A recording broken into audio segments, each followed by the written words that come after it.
드디어 내년이면 KF-X의 시제기가 그 모습을 드러냅니다. KF-X는 수십 년간 대한민국의 영공을 수호한 F5를 대체하며 예산으로 무려 8조 원을 투입하는 대한민국 건국 이래 최대의 국방 사업입니다. 그리고 무엇보다 KF-X는 KF-16과 F-15K처럼 외국에서 도입한 것이 아닌 한국에서 직접 개발하는 국산 전투기인 만큼 국민들의 기대와 자부심이 대단하다고 볼 수 있습니다. 참고로 KF-X는 2021년에 시제기 6대가 출고될 예정이며 동시에 시험 비행을 진행할 계획입니다.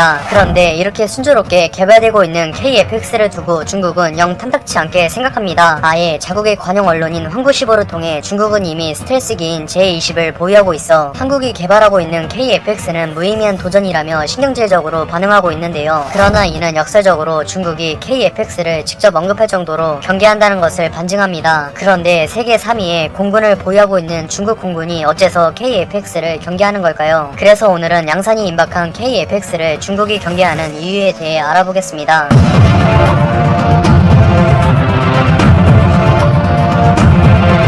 수백 수천억 원은 우습게 넘나들며 거래하는 현대의 무기시장에서도 전투기는 높은 개발 난이도로 인해 대형 군함과 더불어 가장 비싼 무기체계로 유명합니다. 현재 전투기 시장은 미국과 러시아가 양분하고 있다고 해도 과언이 아닌데요. 이에 질세라 중국도 야심차게 수출용 스텔스기 FC-31을 개발했으며 딱히 같은 체급의 경쟁자도 없었기 때문에 중국에서 많은 기대를 받고 있었습니다. 그런데 느닷없이 한국이 KF-X를 개발하면서 FC-31은 첫 단추부터 어긋나게 생겼습니다. 의외로 한국의 KF-X와 중국의 FC-31은 공통점이 많습니다. 우선 두 기체 모두 체급과 개발 목적이 매우 비슷하며 기체의 성능에 비해 굉장히 저렴한 가성비를 내세우고 있습니다. 그런데 상식적으로 5세대에 속하는 FC-31에게 4.5세대 전투기인 KF-X가 경쟁 상대가 될 수 있을지 의문을 갖는 분들도 계실 텐데요. 그러나 FC-31은 스텔스 성능에선 미국의 F-22와 러시아의 수-57은 물론 보급형 F-22인 F-35보다 한 수 아래인 J-20의 하위 호환이라고 평가받습니다. 설상가상으로 FC-31은 KF-X와 체급도 비슷하기 때문에 기체의 성능에서도 전혀 우위를 점하지 못하고 있습니다. 심지어 KF-X는 블록2를 기준으로 스텔스 성능은 FC-31에게 열세지만 전투기의 핵심인 A사 레이더와 엔진에선 KF-X의 우위가 예상됩니다. 한편 KF-X와 FC-31은 각각 미국과 러시아가 꽉 잡고 있는 서방권과 동구권은 승산이 없기 때문에 중동과 동남아, 남미의 전투기 시장을 두고 경쟁할 것으로 예상됩니다. 그런데 한국의 KF-X는 동남아 시장에선 중국보다 한 발 앞서 있다고 볼 수 있습니다. 그 이유는 바로 동남아 국가인 인도네시아가 KF-X 50대를 도입하기 때문입니다. 의외로 인도네시아는 GDP 16위의 지역 강국인과 동시에 동남아 연합 아세안의 맹주이기 때문에 다른 국가들에게 어필할 수 있는 좋은 기회입니다. 뿐만 아니라 태국과 필리핀 또한 KF-X의 도입 가능성이 높다고 볼 수 있는데요. 두 나라 모두 한국의 경전투기 FA-50을 12대씩 운용하고 있으며 최근엔 대국급 기반의 호위함을 2척씩 도입하며 한국과의 군사 협력을 강화하고 있습니다. 예산이 넉넉하지 못한 저들에게 성능은 4.5세대 최강급의 스텔스 성능도 5세대에 근접했음에도 대당 600억에 불과한 KF-X는 충분히 매력적인 선택지입니다. 참고로 우연의 일치인지 인도네시아와 태국, 필리핀은 영토 분쟁으로 중국과 사이가 매우 안 좋은 가상 적국입니다. 그래서 중국은 동남아에서 FC-31의 수출은 완전히 물 건너갔으며 대신 한국의 KF-X 수출 가능성에 대해 신경을 곤두세우고 있습니다. 뿐만 아니라 한국과 중국 아직 어느 쪽도 개척하지 못한 중동의 전투기 시장에서도 한국은 승산이 있습니다. 중동의 돈 많은 산유국들인 사우디와 카타르, 아랍에미리트는 정치적 문제로 미국에겐 외면당하며 적으로 간주하는 러시아제보단 서방권 전투기를 선호하는 경향이 있습니다. 특히 한국과 절친한 우방국인 아랍에미리트는 이전부터 KF-X를 유심히 지켜본 것은 물론 2021년에 시제기가 나온다는 소식을 듣자 깊은 관심을 보이기도 했는데요. 반면 중국은 동맹국이라 할 수 있는 나라가 이란밖에 없기 때문에 한국의 KF-X는 중동에서도 앞날이 밝다고 단언할 수 있습니다. 한국형 전투기 KF-X는 워낙 개발 난이도가 높고 한국이 후발 주자였기 때문에 시작부터 말이 많았습니다. 그러나 개발진들의 피나는 노력 끝에 예상보다 개발이 순조롭게 진행되었으며 드디어 내년이면 시제기가 출고되어 지금까지의 성과가 결실을 맺을 예정입니다. 50년 전 국방비가 부족해 방위 성금까지 거두며 F4 5대를 간신히 도입한 걸 생각하면 정말 감회가 새로운데요. 어쩌면 KF-X는 단순한 전투기가 아닌 대한민국의 진정한 자주 국방을 완성하는 첫걸음이라고 생각합니다. 시청해주셔서 감사합니다.